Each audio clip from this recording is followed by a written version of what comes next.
6 years ago, I started programming, and at that time, I was in school.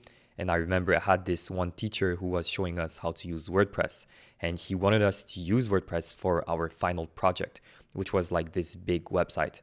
And I remember at the time, I was seeing a lot of things about React. And so I went to him and I was like, hey, would it be okay if I use React for my final project instead of WordPress? And he was like, yeah, okay, sure, no problem.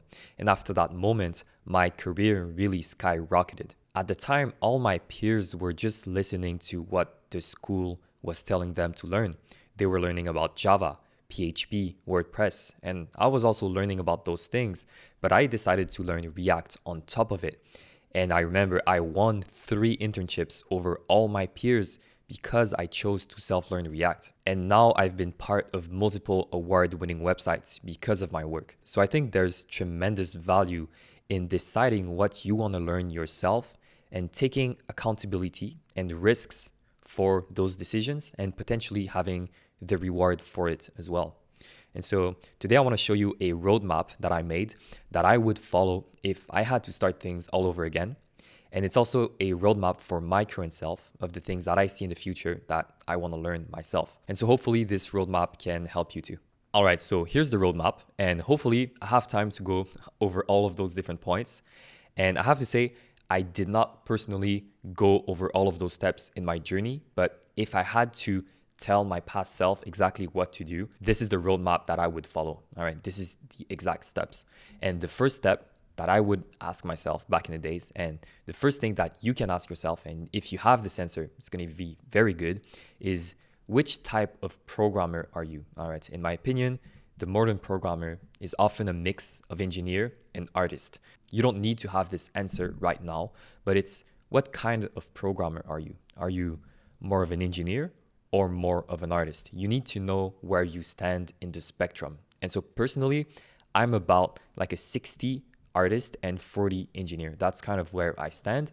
And if you have this answer, it's going to be really good because all over this roadmap, you're going to see that I've added stars, which are like specific things that I think if you're an engineer or if you're an artist would be good for you. So that would be my first question.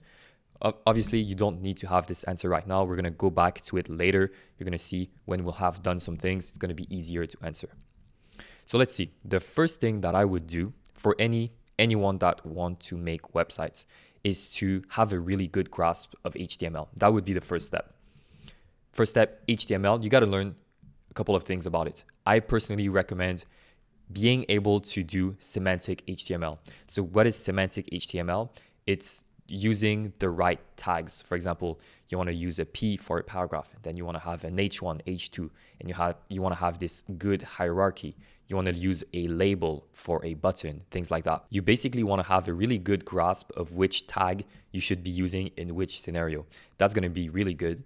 And aside from that, I think you should also learn about accessibility and SEO. Those are 2 things that I think you should also learn, but most importantly, if you only have to learn one thing, it would be semantic HTML. And also, if you're the engineer type, I think learning about accessibility, you might really like it because it's quite an interesting subject if your mind is like an engineer. And then moving on, after that, once you know HTML, I think you should go into CSS. But you don't have to spend so much time here. Just have a good grasp of what CSS can do. And if you're the artist type, then you can already take a look at CSS animations. But we're going to go back into CSS animations later on. Then once you have a good grasp of HTML and CSS, then directly you want to move on into making layouts. All right. In my opinion, that's like the best thing. You shouldn't spend too much time here, but just, have an overall grasp and then boom, already moving on to making layouts. All right. You want to use simple HTML and CSS and you want to make pixel perfect layouts. Like I'm giving you a design and you're going to be able to remake that design perfectly with simple HTML and CSS. You got to be able to do that. That's like really, really important. I personally got really good compliments back in the days because I was so obsessed about making things pixel perfect. And it's going to open a lot of doors if you have this good eye. Like you can tell this is 12 pixel of margin and not like 20. All right, there's a big difference. And the designers will love you if you have a good eye for that. And also you want to learn responsive. That's like really classic you got to be able to make responsive designs. And if it's perfect, pixel perfect, even better. And then if you're the artist type, then you can also learn about making animated layouts. And also you could also make your own designs. And that's what I was doing back in the days. I knew how to do like graphic design before I started programming. And so I was making my own designs, and then I was making the layouts of my own design. And so that's like you're practicing two things at the same time. So you can also do that. But the most important is responsive and pixel perfect. And then we can move on. Once you know HTML, CSS, and how to make layouts, then you want to know how to use JavaScript. So you don't have to go too deep into JavaScript, in my opinion, after learning how to make layouts, because we're going to move on into picking a framework, and that's going to be much more important than learning like vanilla JavaScript for now. But you can spend some time here and learn about GSAP, for example. If you're more of an artist, you can already learn about GSAP because you're going to use it for sure. And if you're more of an engineer, you can learn already about the Fetch API. Knowing how to do requests to a backend, that's going to be really useful because you're going to use that for sure as well. And then you want to know how to do some basic DOM manipulation. That's always useful as well. But I wouldn't spend too much time here. And if you can make pixel perfect layouts, know a bit of JavaScript, I would move on directly into picking a framework. All right. I think I would spend maybe, depending on your learning curve, maybe 3 months here, 3 to 6 months to make perfect layouts. And then I would move on and I would pick a framework. But I swear to God, don't pick a framework. That's a big mistake before you know how to make perfect layouts. All right. You want to know how to do good HTML and CSS before going into like a lot of complex stuff here. So which framework should you pick? That's like all-time debate.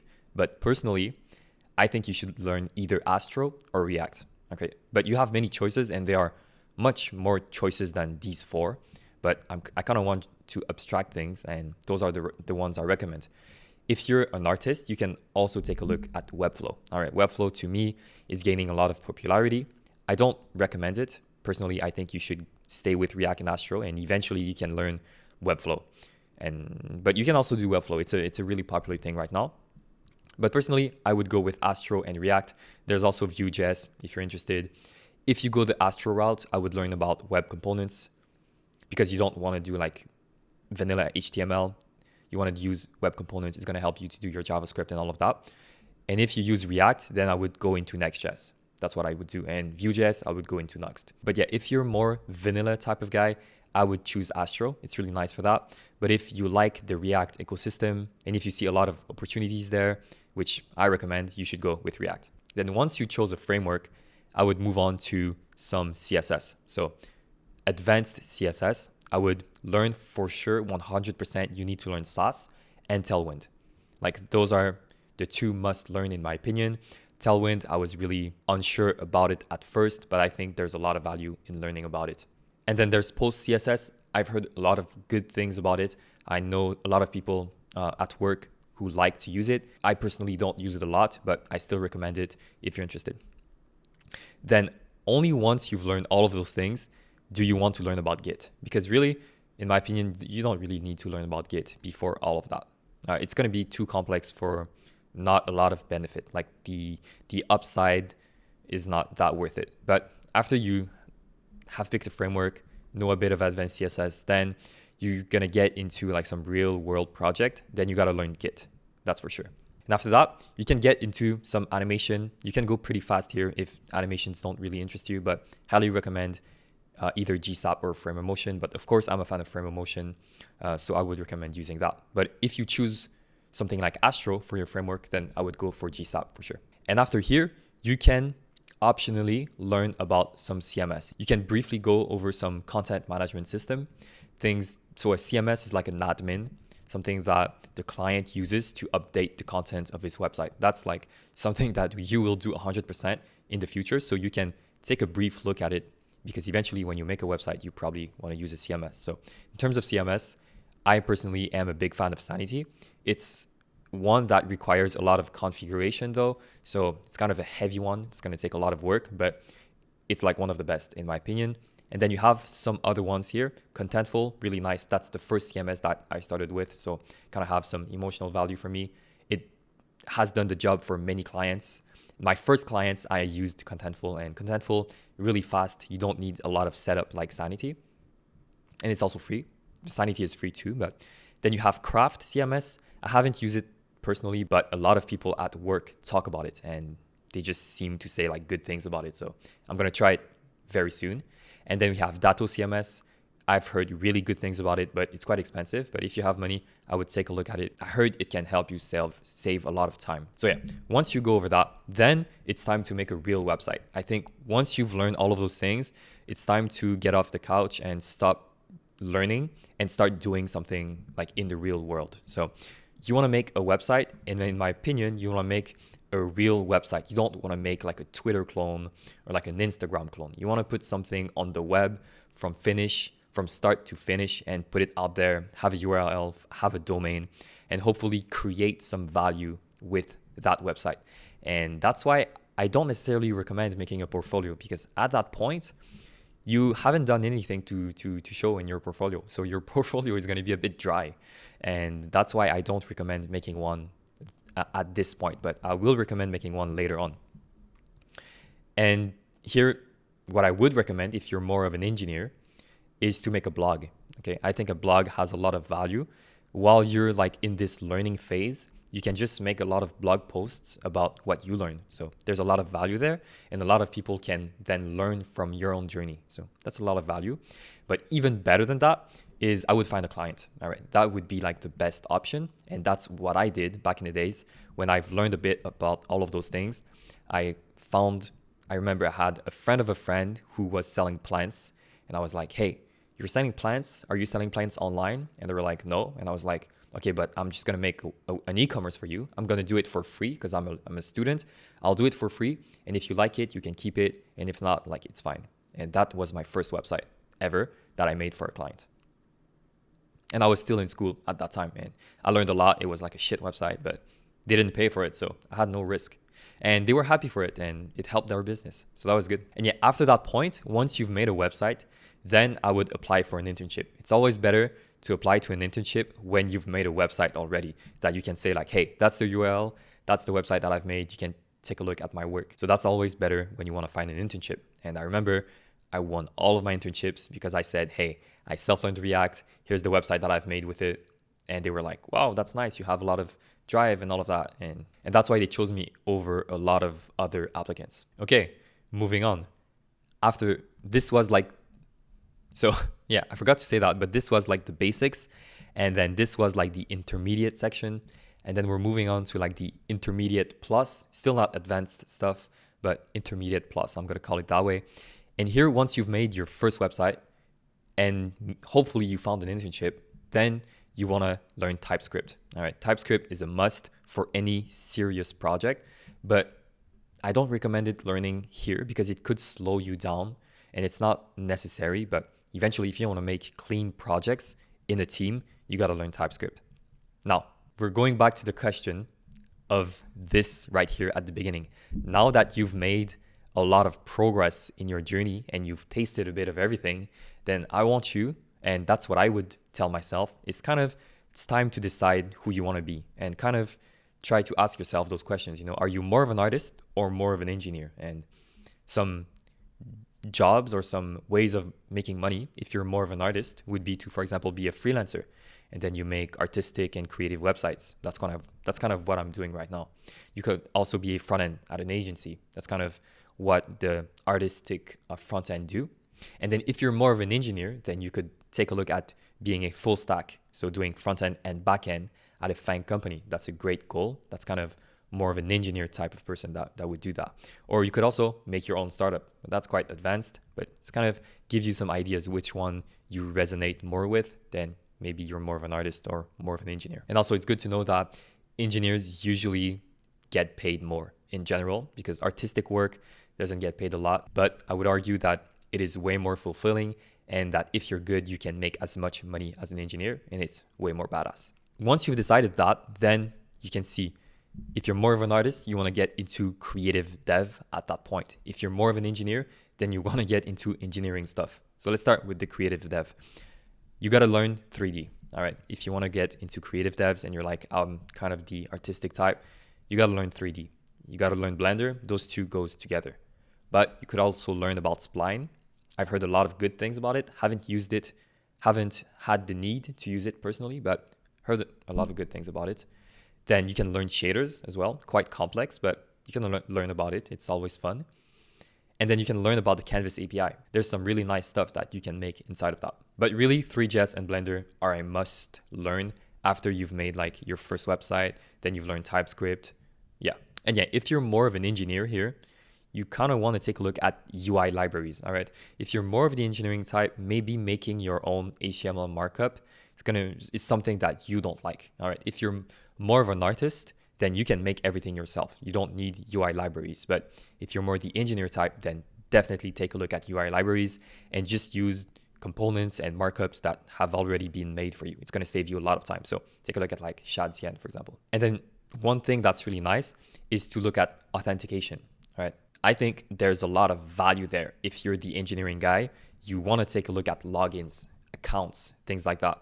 That's kind of one thing that I really like to do as well, is take a look at that. And there's a lot of value there. If you work at a company, you're going to do that like almost for sure. And you can also take a look at payments like Stripe and Shopify. And I highly recommend using Superbase as well. If you want like a database, do authentication. It's a really, really nice service. And it's going to save you a lot of time. So kind of highly recommend checking that if you're more the engineering type. By the way, this is just like, you don't have to choose like, I'm only going to do creative stuff or only going to do engineering stuff. Like I mix those two. Like I'm 60-40, so I dabble in both world, right? I learn about authentication and Stripe and Superbase, and I also do Three.js and Blender. Like it's not one or the other. And then once you've kind of learned that and you're in this loop, then you want to make websites. You want to make websites, go back, learn more, make websites, go back, ask yourself, are you more of an artist, more of an engineer, learn about things, make websites. All right, that's kind of the loop that you want to be in, and kind of stay here for a while and make a lot of websites. And the kinds of website that you can make are, depending, you can make artistic websites or web apps. So some artistic websites that I recommend doing would be to find a client. That would be like the best case scenario. Always do work for a client. It has value in the real world, and you can learn a lot when doing something for real for someone else. There's a lot of moving parts that you won't experience by doing projects with yourself in like your basement. You can also do a portfolio eventually, only when you've done some work and some things that you can show in your portfolio. Like don't do a portfolio and show that you've made like a Twitter clone. Like that's just, everyone's doing that. Don't do that. It has no value. I'm looking at your portfolio, I'm looking at your projects, and I see that you've made a Twitter clone, an Instagram clone, and like a Netflix clone. Like there's no value in that. So don't do a portfolio unless you have some projects to show. And also, if you like to make artistic things with programming, you can take a look at content creation. That's a great way of just practicing and putting your work out there and not just staying in like your bubble. If you don't have a lot of opportunities to make full-fledged websites and you want to make artistic stuff, definitely look into making content creation. It's a great way of doing things, seeing what other people think and seeing if it's nice or not. Just having like real accountability for the work you do. Now also, if you're more of the engineering type, you can make like really any ideas you have. Like when you know how to do like authentication, payments, and all of that, you can literally make a web app about anything. And now I can't recommend something specific because only you will know, but had some ideas. For example, personally, at some point I wanted to make like an aggregator. Like I love to read books, and I wanted to make like a bot that would go into like Goodreads and check all the quotes and put all of the different quotes of all the books and kind of have a ranking of the best quotes of all time. That's an example of web app that I wanted to do at some point, but I've never done it, but it was an idea I had. And also you can find a client. You can do like a web app for a client. You can do something like for example, I'm working right now with a client in Montreal who's doing his own app in fashion and who wants to have users and all of that. And I'm working with them to create that vision. So that's one example. If you can find that, it's the best. And if you can't, then just try to make your own ideas, put them online, and try to get some users, try to get some things going. Highly recommend doing that. So yeah, here you kind of want to stay in a long time here. You want to do this over and over again, make multiple websites.